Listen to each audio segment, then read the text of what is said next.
What's up, everybody? This is Concrete Zebra with Craftmaster Productions and Studio1Tutorials.com, and today we're going to be looking at adding texture to your instrumentals.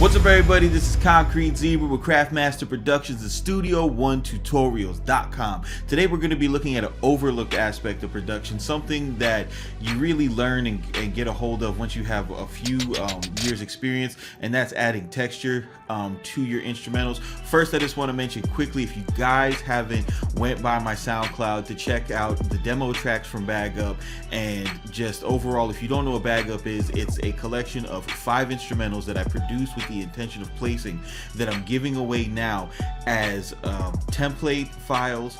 You get the entire session, you get stems, you get MIDI, and there's a drum kit included in there with over 100 sounds. It's going for $19.95 on Studio1Tutorials.com. You can use it with any DAW. It's definitely the most beneficial if you have Studio One, because you can open up the file and look at all my automation, look at all my mixing chains, look at my different plugin chains, and see how I achieve the sounds that I do. But today I just wanted to go over with you guys quickly this concept of adding textures to your tracks. Now here I have this is a, let me see, this is a sample track that I was working on, and it sounds like this.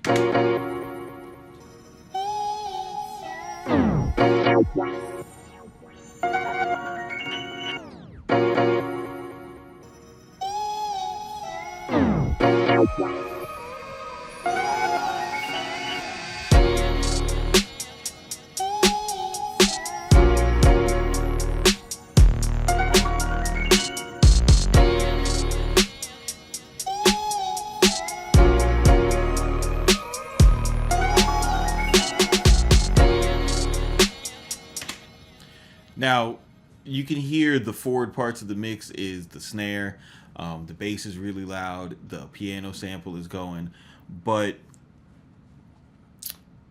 when you have a track and you find a great sample and you wind up in a situation where you wind up with something like this, and this is without my texture elements.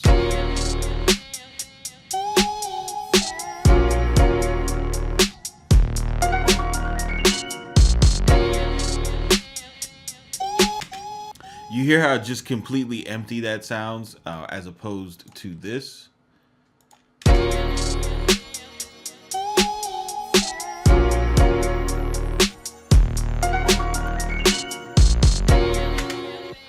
So whenever I'm working on a sample track and I want it to sound, you know, big and full, like a modern instrumental, something that really takes up the speakers and just sounds more like a hit, the first thing I always go to is just adding either like an electric piano or a pad behind it. And these sounds, as you can hear, like when I solo them,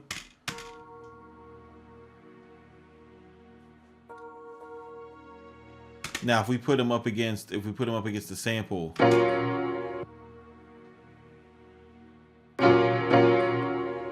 you can hear how much louder the sample is. But these chords, and it's just the same chord over and over. I just found the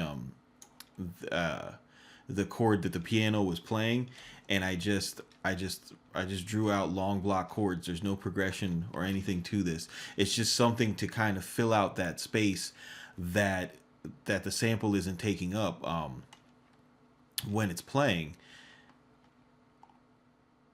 So when you add it with the vocal sample,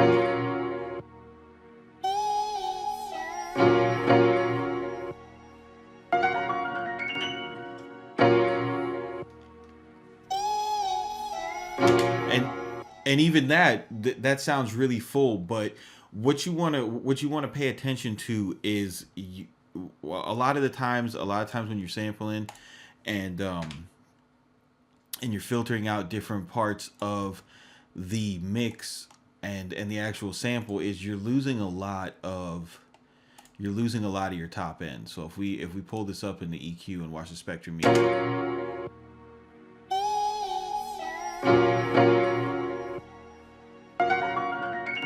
like when the vocal's not playing, we don't got nothing going on up here, and you need something happening in those higher frequencies to really brighten everything up and make it make it sound like. That's where you get words like gloss and shine to describe your tracks, and that's really how how you want your sample tracks to sound. And a good way to go about that is to add a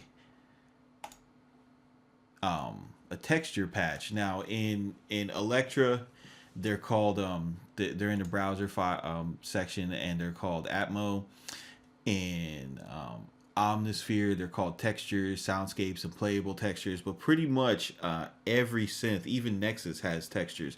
Every synth is going to have texture patches, and these are to be used. You're not going to be playing like front melodies on them. They're just to give you those subtle frequencies that your track may be missing. So in this particular instance, I'm noticing that I'm missing stuff in the high octaves.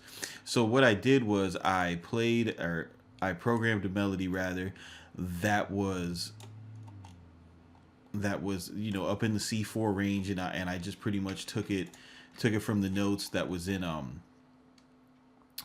the pads, and just transposed them up and found something that I liked that worked well with the feeling of the track. And when I added that in, you'll see when we look at the spectrum analyzer how much more information we get now.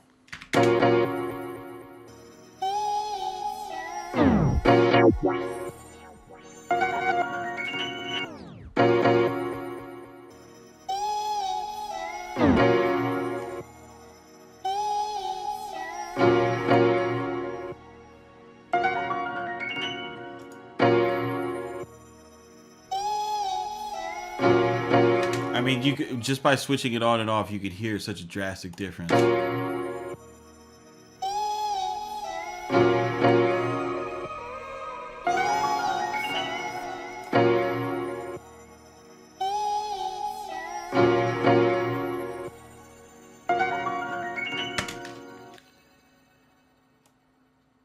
So what I want you guys to take away from this technique is when you're sampling, and especially when you're working with chop samples, it never hurts to add a couple pads or an electric piano patch, in your middle octaves, like your C3s. You could go up to as high to C4, sometimes some notes in C2, but it never hurts to add that in the background. And remember, you're gonna pull these sounds back in the mix, just so that you could barely hear them. Like the way that I mix it when I'm doing stuff like this is I'll pull it back until it disappears, and then I'll push it up a little bit. Same thing with the highs, just pull it back, and you'll be surprised. You'll actually be amazed by how low you can turn these sounds, and them still be audible, and them still flesh out the track. And it's really going to make a difference in your mixing, because you're going to start to understand how many different levels of volume that your ear can perceive. And once you could get a grasp on the actual depth that your mixes can have, then you can really start playing with it.